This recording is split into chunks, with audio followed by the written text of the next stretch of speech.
Hello and welcome to the Fossil Huntress podcast. I hope you guys are all doing well.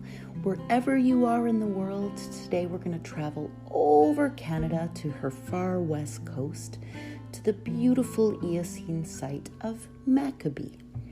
The McAbee Fossil Beds are known for their incredible abundance and diversity.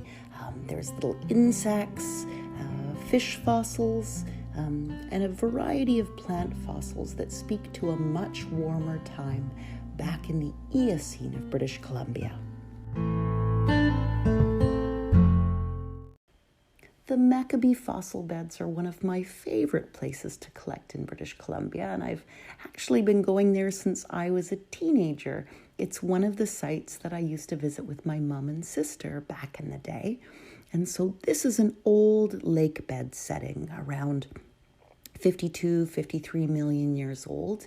And so you see things that you recognize. So about that time in the diversification of species, we begin to see modern examples of different species, and they haven't changed much. So if you look at a water skeeter from the Eocene, they look smack dab like a water skeeter today. And that's true for many of the plants that we find there as well. We also find Ginkgo Biloba, which is a very pleasing plant to find.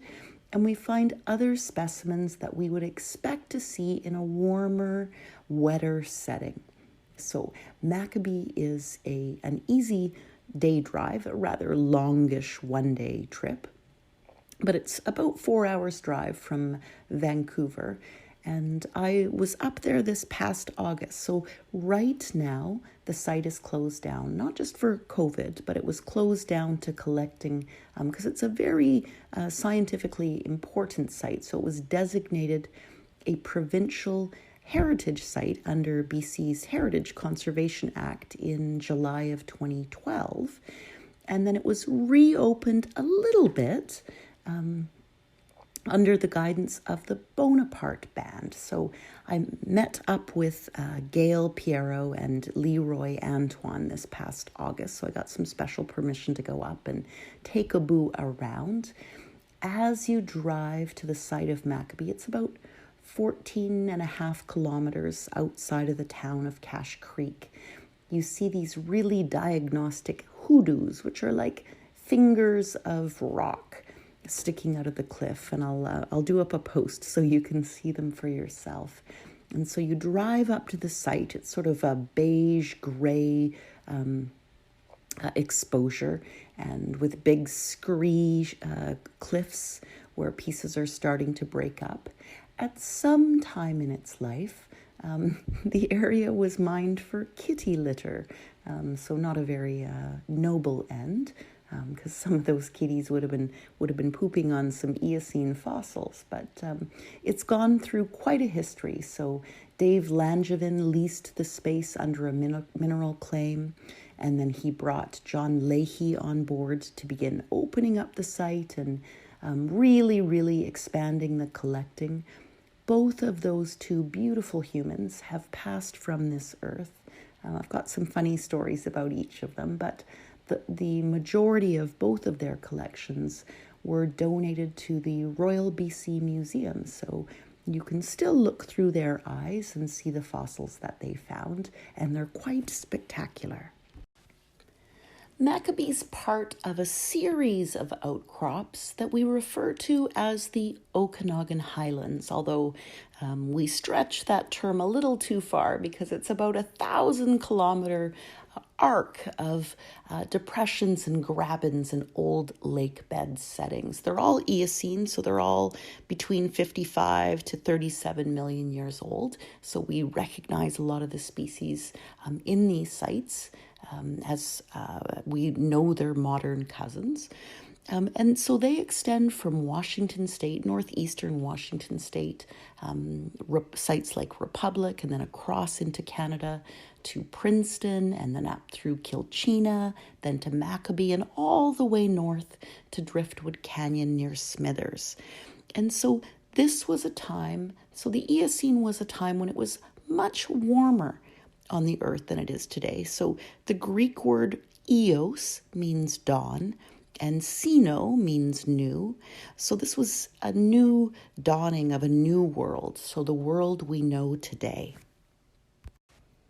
So back in the Eocene in British Columbia and in the Canadian Arctic, it was a much different world. So imagine the Canadian Arctic with no glaciers and no polar bears, but trees with trunks more than a meter across. And the trees that we do see here would be more appropriately placed today in the subtropics. So at the time, there was hardly a frost in winter. There was an explosion of life. And geologically, this was a time of thrusting and stretching as the Earth's tectonic plates began to change direction.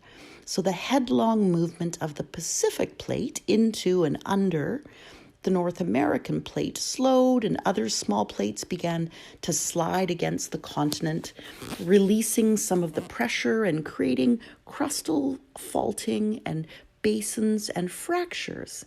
And it's these basins and these grabens, these depressions, that we see today at sites like McAbee and Princeton.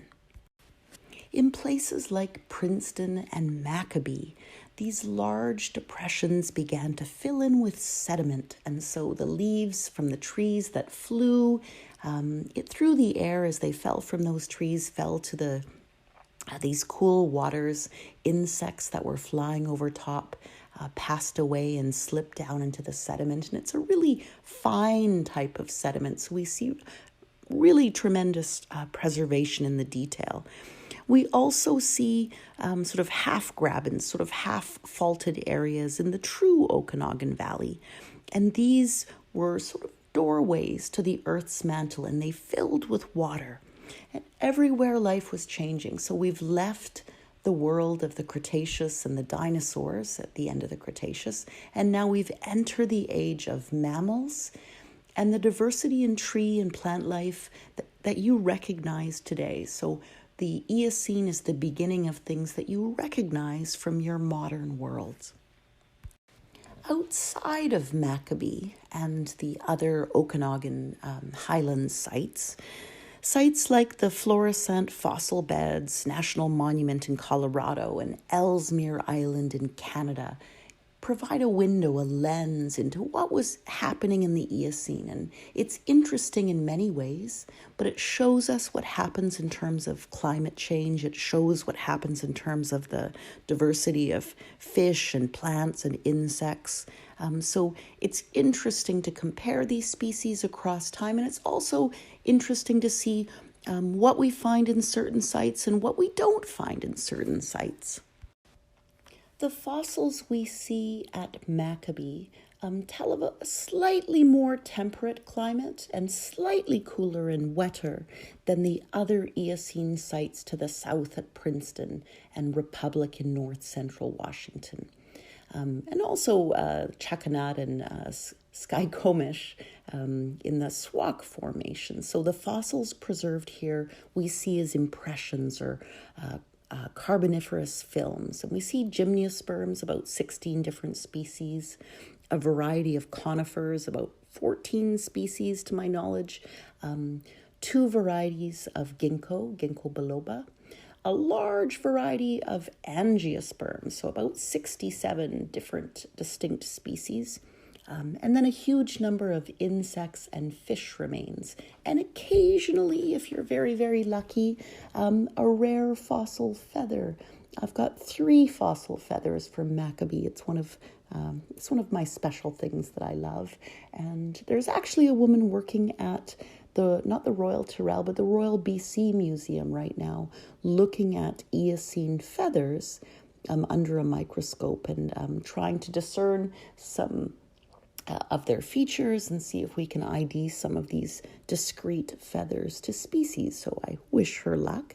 So we see a lot of very similar trees and plants that we find in the Pacific Northwest today. So we see cypress, dawn redwood, fir, spruce, pine, larch, hemlock, alder, birch, dogwood, who's my father's favorite, beech, sassafras, cottonwood, maple, elm, and grape.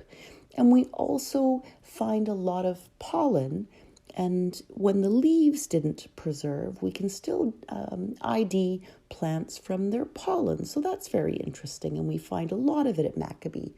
A couple of the other cooler finds that we weren't really expecting have been spiders, which I don't know if you're arachnophobic, but I do love a spider as a fossil and prefer them that way, although I do love them. Birds, and of course those lovely individual feathers, along with multiple specimens of freshwater crayfish. So those have been quite exciting finds from McAbee. Depending on your particular love of fossils. So I love plant fossils, but I really love insect fossils. And we see a huge variety at McAbee. So there are dragonflies, damselflies, cockroaches, termites, earwigs, aphids, leafhoppers, spittlebugs, lacewings, a huge variety of beetles. And it was some beetles that were some of my very first finds here. We find ants and hornets and stick insects, water striders, and the water strider that you see from McAbee looks just like the one you see in a pond today. We see weevils and wasps and many, many, many march flies, which are a rather largish fly. And they're very well preserved, so you can see all the detail. You can see the veination in the wings. Some of the things that we don't find at McAbee, so missing are the tropical sable palms that we see at Princeton, and the bananas and cycads that we see at Republic and Chuckanut in Washington State.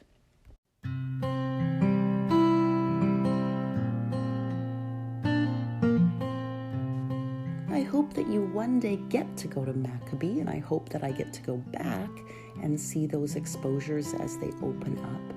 So the province has entered into a new partnership with the Bonaparte Band, and I had a chance to meet up, as I mentioned, with Gail Piero and Leroy Antoine this past August to walk through the site and talk about some of the history, both the geology and the paleontology history, but also the human history as that site's been worked and developed.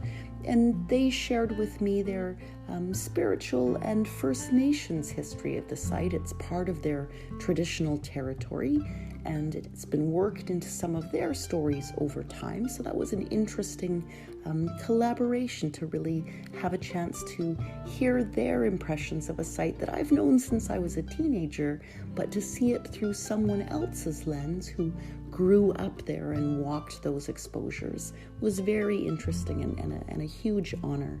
So it's a heritage site, and it looks like there's going to be an interpretive center and perhaps a model similar to either the Courtney Museum, so guided tours, or perhaps some day collecting in future. I don't know what the future holds, but it is a lovely site, and I'll do up a post for you and put some photos so you can see those lovely hoodoos and see some of the I took photos of their new staging area and then of course the fossils collected over the years. So I hope you get to go there, and I'll leave it there. So thank you so much for listening, and I'll talk to you very soon.